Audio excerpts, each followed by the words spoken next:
السلام علیکم ورحمۃ اللہ وبرکاتہ نحمدہ ونصلی علی رسولہ الکریم اما بعد۔ الحمدللہ آج ہم لوگوں نے 24ویں پارے کی تلاوت کو سنا، جس کے ابتدا میں اللہ رب العالمین ارشاد فرماتا ہے آیت نمبر 28 کے اندر کہ اللہ تعالیٰ نے ذکر کیا کچھ شرک کا اور کفر کا۔ اللہ تعالیٰ کہتا ہے آیت نمبر 26 کے اندر اللہ کہتا ہے علیہ اللہ بکاف عبدہ، بتائیے کہ اللہ تعالیٰ اپنے بندوں کے لیے کافی نہیں ہے، یعنی وہ اللہ جو انہیں پیدا کرنے والا ہے، زندگی دینے والا ہے، روزی دینے والا ہے، کیا وہ اپنے بندے کے لیے کافی نہیں ہے؟ یعنی جو پیدا کر سکتا ہے وہی باقی نہیں رکھ سکتا ہے۔ اللہ تعالیٰ اس ذریعے سے لوگوں کو شرک سے روکتا ہے۔ اور اس کے آگے ارشاد فرمایا وَلَئِن سَأَلْتَهُم مَّن خَلَقَ السَّمَاوَاتِ وَالْأَرْضَ، اے محمد الرسول اللہ صلی اللہ علیہ وسلم، اگر آپ ان سے سوال کریں گے کہ آسمان اور زمین کا بنانے والا کون، تو وہ کہیں گے اللہ۔ پھر کہیے افرائیتم، کہیے کہ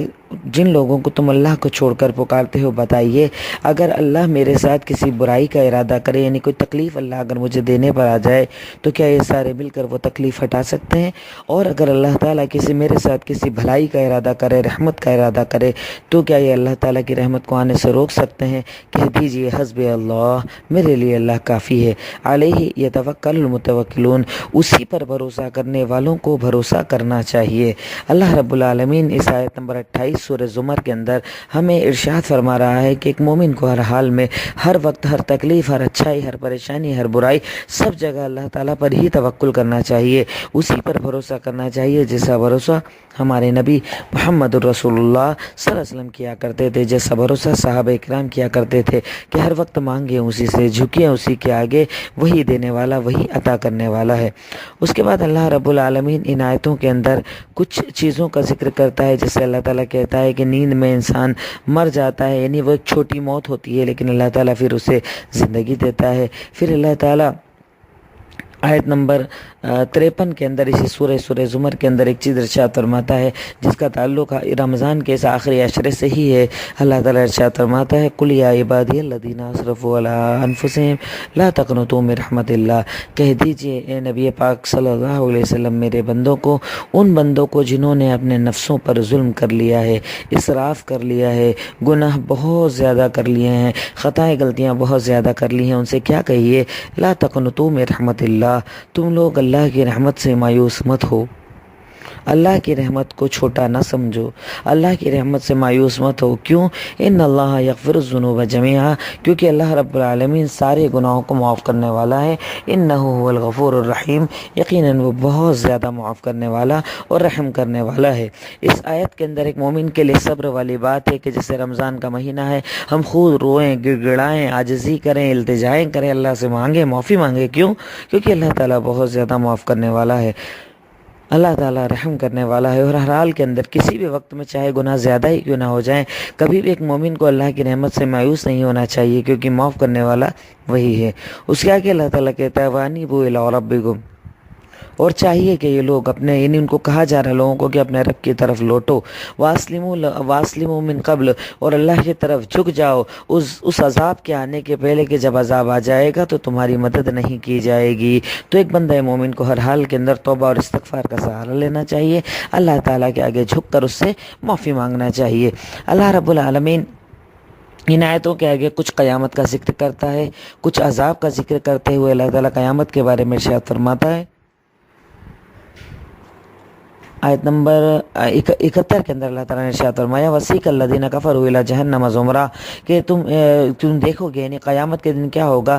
کفر کرنے والوں کو گروہوں کی شکل میں، ان کا گروپس بنا کر اللہ تعالیٰ ان کو جہنم کی طرف بھیجا جائے گا۔ حَتَّىٰ إِذَا جَاءُوهَا، جب یہ جہنم کے قریب آئیں گے اور جہنم کا دروازہ کھولا جائے گا، تو جہنم کا جو گارڈ ہوگا، جو گیٹ مین ہوگا، وہ کہے گا أَلَمْ يَأْتِكُمْ رَسُولٌ مِّنكُمْ، بتاؤ کیا تمہارے پاس، تمہارے درمیان میں سے رسول نہیں آئے تھے، يَتْلُونَ عَلَيْكُمْ آيَاتِ رَبِّكُمْ، جو تم پر تمہارے رب کی آیتوں کو تلاوت کرتے تھے، وَيُنذِرُونَكُمْ لِقَاءَ يَوْمِكُمْ هَٰذَا، اور جو تم کو ڈراتے تھے کہ اس قیامت کے دن آنے سے پہلے، قَالُوا بَلَىٰ، وہ کہیں گے ہاں ایسا تھا، وَلَٰكِنْ حَقَّتْ كَلِمَةُ الْعَذَابِ عَلَى الْكَافِرِينَ، لیکن کفار پر اللہ کے عذاب کا کلمہ حق ہو گیا۔ قِيلَ ادْخُلُوا، ان سے کہا جائے گا تم داخل ہو جاؤ جہنم میں، فَبِئْسَ مَثْوَى الْمُتَكَبِّرِينَ، یقیناً جہنم بہت برا ٹھکانہ ہے تکبر کرنے والوں کے لیے۔ یعنی اللہ تعالیٰ جب لوگوں کی طرف طرف نبیوں کو بھیج دیا، رسولوں کو بھیج دیا، پیغامات کو بھیج دیا، حلال اور حرام بتا دیا، تو جہنم میں ڈالنے کے پہلے اللہ تعالیٰ اس چیز کی ایک بار گواہی بھی لے گا اور کہے گا کہ بتاؤ کیا تمہارے پاس رسول نہیں آئے تھے، انہوں نے تم کو ایسا نہیں کہا تھا، نہیں بتایا تھا، سب کہا تھا؟ وہ کہیں گے ہاں بھیجا تھا لیکن ہم نے دھیان نہیں دیا، یعنی ہم نے باتوں کو نہیں مانا۔ اسی طرح جنت میں جن کو لے جایا جائے گا گروہوں کی شکل میں، زمرہ کہا جاتا ہے، زمر کہا جاتا ہے گروہ کو۔ تو اللہ تعالیٰ کہتا ہے کہ اس دن متقیوں کو جب جنت کی طرف لے جایا جائے گا گروہ کی شکل میں، تو جنت کا جو داروغہ ہوگا، جنت کا جو گیٹ کیپر ہوگا، جو گیٹ کو دیکھنے والا ہوگا، وہ کہے گا سلام علیکم، تم پر سلامتی ہو، تم بڑے یعنی پاکیزہ، یعنی خوشی کی بات ہے، فادخلوها خالدین، تم چلے جاؤ ہمیشہ اس جنت کے اندر رہو گے۔ تو وہ کہیں گے ہاں اللہ تعالیٰ نے اپنے وعدے کو سچ کر دیا اور ہمیں یہ جنت دے دی، یعنی اللہ تعالیٰ جنت اور جہنم میں ڈالنے کے پہلے بھی ایک مرتبہ اس چیز کا اعلان ضرور کروائے گا۔ اس کے بعد ہمارے سامنے سورہ غافر تلاوت کی گئی۔ غافر کہا جاتا ہے گناہوں کو معاف کرنے والا۔ اللہ تعالیٰ اس سورت کی ابتدا کے اندر اپنی صفت بتا رہا ہے، غافر الذنب۔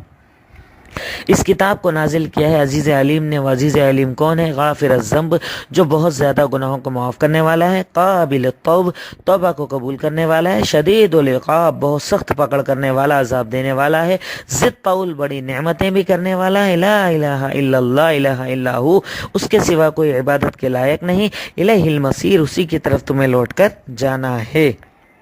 اس آیت سے پتہ چلتا ہے کہ بندہ مومن کو توبہ کا راستہ ہمیشہ کھلا ہوا ہے، اللہ تعالیٰ کے حضور، اللہ کے سامنے توبہ کرنا چاہیے، کیونکہ اللہ رب العالمین توبہ کو قبول کرنے والا، گناہوں کو معاف کرنے والا، انعامات کا کرنے والا ہے۔ اس کے بعد اللہ رب العالمین نے کچھ آیتوں کو ذکر کیا، کچھ نبیوں کے واقعات کا اس میں بھی ذکر کیا گیا ہے، لیکن اللہ تعالیٰ نے زیادہ تر ان آیتوں کے اندر جہنم کا اور کفار کا ذکر کیا ہے، عرش کا ذکر کیا ہے، اللہ تعالیٰ اپنی نعمتوں کا ذکر کرتا ہے، اور اللہ تعالیٰ اس کے بعد ارشاد فرماتا ہے، جیسا کہ حضرت موسیٰ کا ذکر کیا اسی سورہ غافر کی آیت نمبر 22-23 کے اندر، کہ ہم نے موسیٰ کو بھیجا فرعون، حامان اور قارون کی طرف، پھر ان کی کچھ پریشانیوں کا ذکر کیا، ان کے نہ ماننے کا ذکر کیا، قوم نوح کا ذکر کیا کہ کیسے انہوں نے اپنے نبی کی باتوں کو نہیں مانا۔ پھر اللہ رب العالمین حضرت یوسف کے بارے میں کہتا ہے کہ انہوں نے بھی اپنی قوم کو سمجھایا تھا، بتایا تھا۔ فرعون کے بارے میں یہاں تک کہ اس کی سرکشی کے بارے میں بتایا کہ وہ کیا کہتا ہے کہ میرے لیے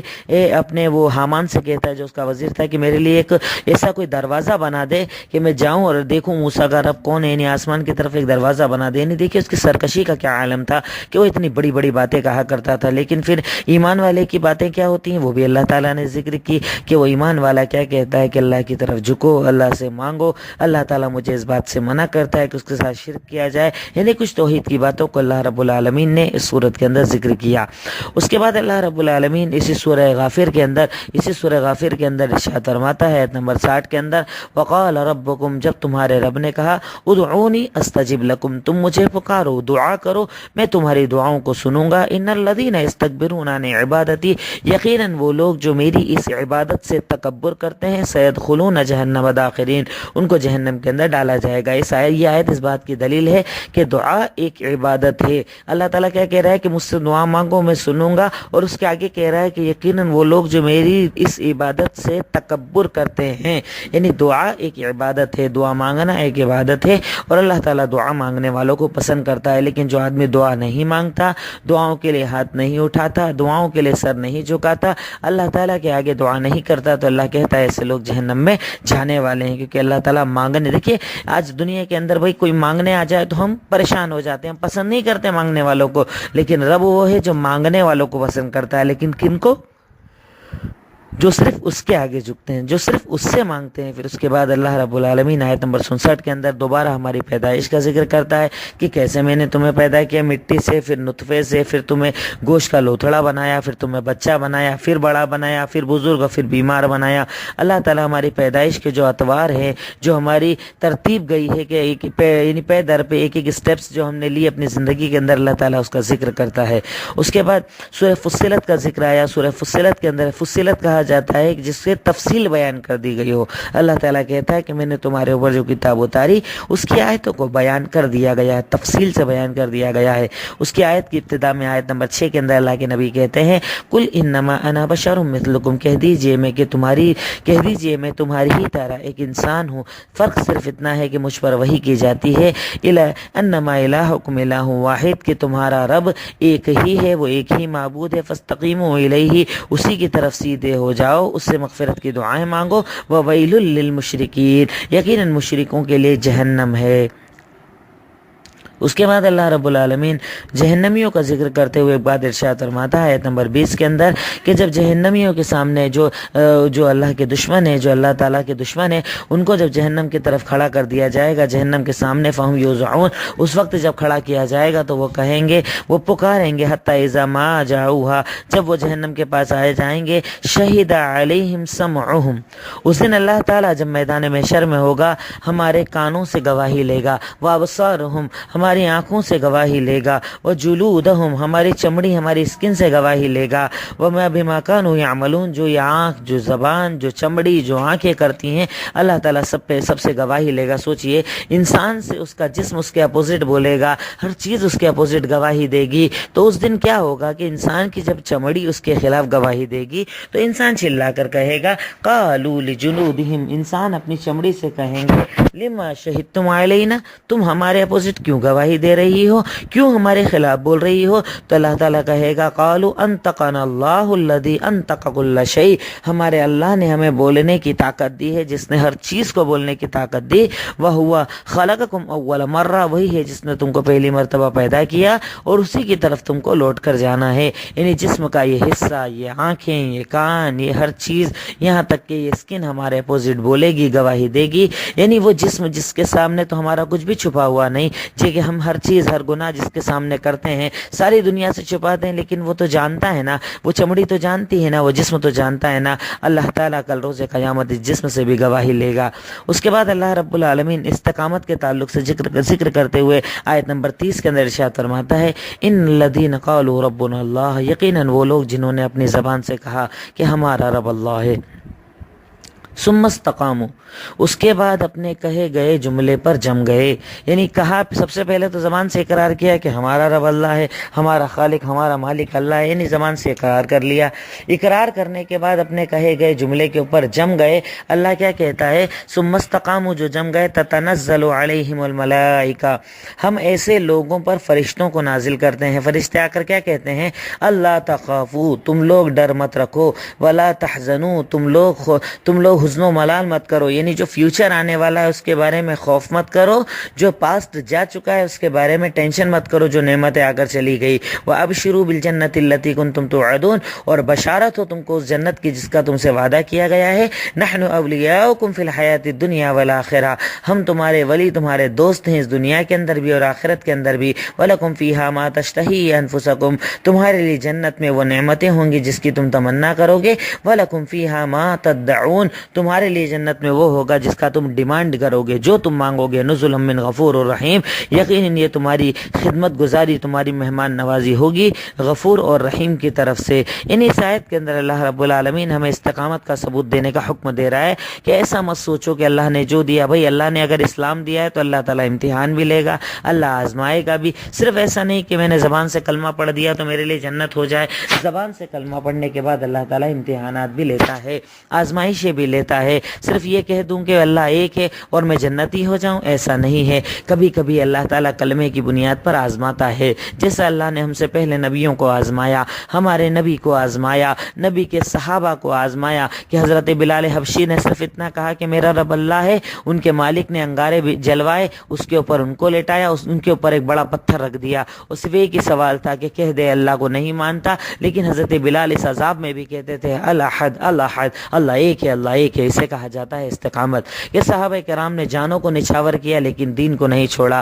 قربان ہو گئے، شہید ہو گئے، جسموں کو کاٹ دیا گیا، اور ہم سے پہلی امتوں میں تو ان کے جسموں کو چیر دیا گیا، ان کی چمڑیوں کو اکھاڑ دیا گیا، زندہ ان کو آگ کے اندر ڈال دیا گیا. یعنی ابتلا اور آزمائش آئی، لیکن جب انہوں نے استقامت کا ثبوت دیا تو اللہ کہتا ہے میں نے ایسے لوگوں پر آسمان سے فرشتوں کو نازل کیا، ہم ان کے ولی اور مددگار بن گئے، اللہ تعالیٰ ان کی مدد کرنے والا بن گیا، اور ایسے لوگوں سے جنت کا وعدہ وعدہ کر لیا تو رب جنت کا وعدہ ان لوگوں سے کرتا ہے جو کہتے بھی ہیں اور عمل کرتے بھی ہیں، ہم جیسوں سے نہیں کہ کہتے تو ہیں پر عمل کرتے نہیں۔ اللہ تعالیٰ ان کو پسند کرتا ہے جو کہیں اور عمل کریں، اللہ تعالیٰ ان کو جنت دیتا ہے جو کہتے ہیں اور عمل کرتے ہیں۔ ایک بندہ مومن کو ہر حال میں اللہ تعالیٰ کے آگے جھک کر، گڑا کر، رو کر عمل کرنا چاہیے، کیونکہ اللہ تعالیٰ عمل کرنے والوں کو پسند فرماتا ہے۔ کہ جب میں کہوں کہ میرا رب اللہ تو اس کا مطلب کہ اللہ ہی کو مانوں، اللہ ہی کے آگے جھکوں، اللہ سے ہی دعائیں کروں، اللہ تعالیٰ سے اپنی ہر مرادیں مانگوں، تو یقیناً اللہ تعالیٰ اسے پوری کرے گا، کیونکہ اللہ تعالیٰ ایسے ہی بندوں کو پسند فرماتا ہے۔